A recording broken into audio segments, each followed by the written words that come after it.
Good morning, everyone, and welcome back to another episode of Morning Musings. My name is Daniel Rogers, and I'm standing in for Dr. Don Preston. Sorry I couldn't be with you yesterday. When I got up, my internet was out, and so, I just couldn't post any videos, couldn't upload any videos. So I just decided to wait till today. I don't have time to wait around in the mornings. I've got to start and get going, and same thing with the day, got to get going pretty quick. We're in Psalm 23 right now, however, and we've made it down so far to verse 4. And we're actually going to have to speed things up a bit, but we're going to go ahead and cover verses 4 through 6 as fast as we can. But we're just going to focus on the latter half of verse 4 today. So far, David has said, "The Lord is my shepherd." He's my shepherd, right? It's a personal relationship. "The Lord is my shepherd, I shall not want. He makes me to lie down in green pastures. He leads me beside the still waters. He restores my soul. He leads me in paths of righteousness for his name's sake. Yea, though I walk through the valley of the shadow of death, I will fear no evil. For you are with me. Your rod and your staff, they comfort me." Why do we not have to fear death? Because God is with us. Let me show you what I mean by that. In the book of Hebrews chapter 2, got to get you to the right screen. In Hebrews chapter 2, the Bible plainly tells us that Jesus came to this earth to die in our place, to release us from bondage. All right, Hebrews 2 and verse 14 and following says this: "Inasmuch then as children have partaken of flesh and blood, he himself likewise shared in the same, that through death he might destroy him who had power of death, that is, the devil, and release those who through fear of death were all their lifetime subject to bondage." Now, obviously, this is talking about, the bondage here is talking about what is being discussed in the context of Hebrews, same bondage that's being discussed in passages such as Galatians 4, specifically. All right, but this does have a general concept, the bondage of sin. The entire creation we find in Romans chapter 8 was longing for this release. Not just the creation. It was also the whole creation that was longing for this release. And so Jesus did that. And he did that by means of the cross. And so anytime we discuss getting out of death or escaping the power of death or not fearing death or whatever it might be, all that is because of the work that Jesus has done. And in that way, he's able to proudly proclaim, "I am the resurrection." John 11:25 and 26. He's able to proclaim, "I am the way, I am the truth, I am the life," from John 14 verse 6. And by the way, the way that he's discussing there, what is it in the context? The way he's discussing there is the way into the Father's house, the way into the most holy place. The Hebrews writer even discusses this in Hebrews chapter 10. He tells us that Jesus is the way into the holy place. And so Hebrews chapter 2 shows us that the way that that's possible is because of Jesus' death on the cross. Because he was able to conquer his adversaries. Because he was able to put all things under his feet.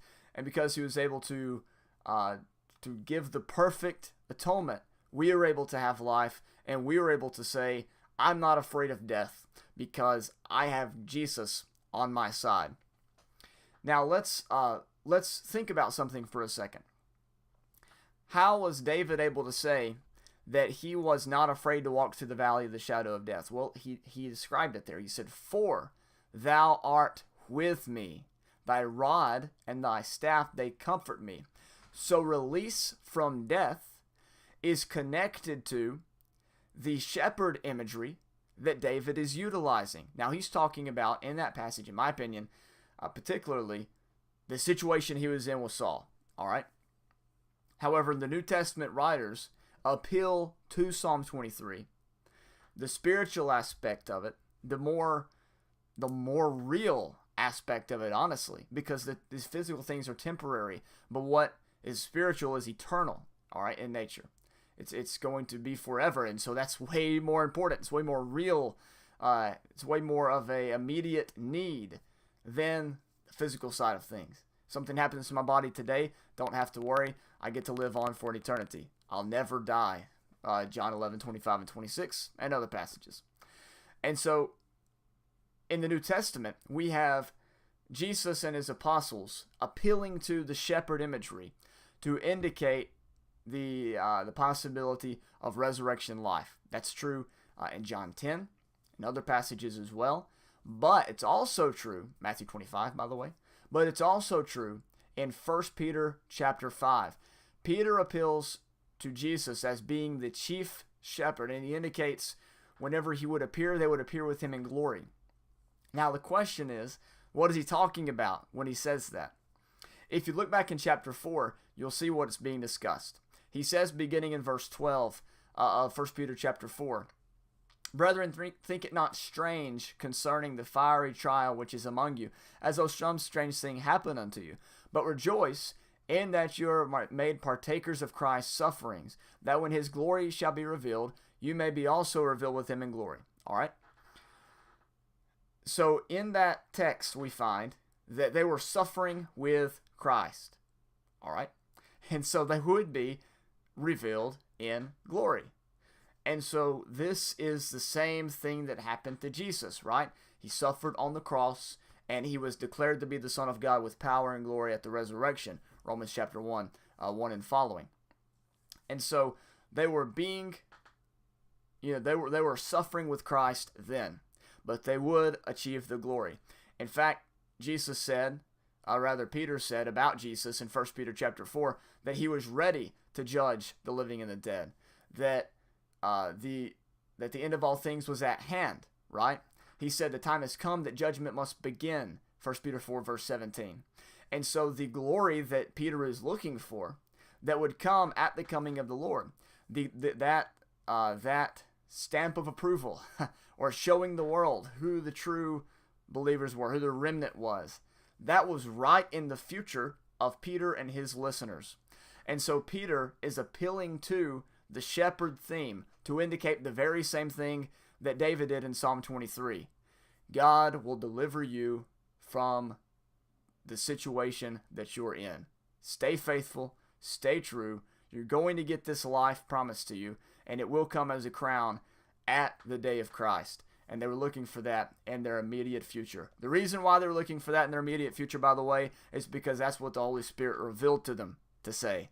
Not because they were confused, not because they were looking at all these, the Mayan calendar and the horoscopes, right? The reason why they knew it was at hand is because Jesus told them through the Spirit that it was at hand. And whatever the Spirit spoke, he didn't speak of himself, but he spoke things from God. All right? Well, that's what I got for you today. Shepherd imagery is related to resurrection imagery, and we know that chief shepherd would appear imminently from the perspective of the apostles. Thank you so much for joining me today on Morning Musings. Look forward to being back with you tomorrow as well as Friday. I'm going to try to get the next 2 verses knocked out in those 2 days. Tomorrow, of course, is the Messianic Banquet, so I wish I could spend a week on that, but we just don't have the time. I encourage you, though, there's a book that pops up on the slideshow down here occasionally. I might have had it on the other slideshow. I kind of forget. But it says Psalm 23 by Dr. William Bell. Well, it doesn't say doctor on the cover, but we know that William's a doctor. So go to Amazon, go to allthingsfulfilled.com. Yeah, it's Abraham had 2 sons. Go to allthingsfulfilled.com, go to bibleprophecy.com, and get you a copy of Psalm 23 by William Bell. You definitely want to get a copy of that book. It goes into so much more detail, and you're also able to go to the description below and get the outlines that I have posted for you in there to read more verses and to study more for yourself. Thank you so much for what you do for me, and what you do for Dr. Don, and have a great day. Keep Don and Jan in your prayers, and God bless.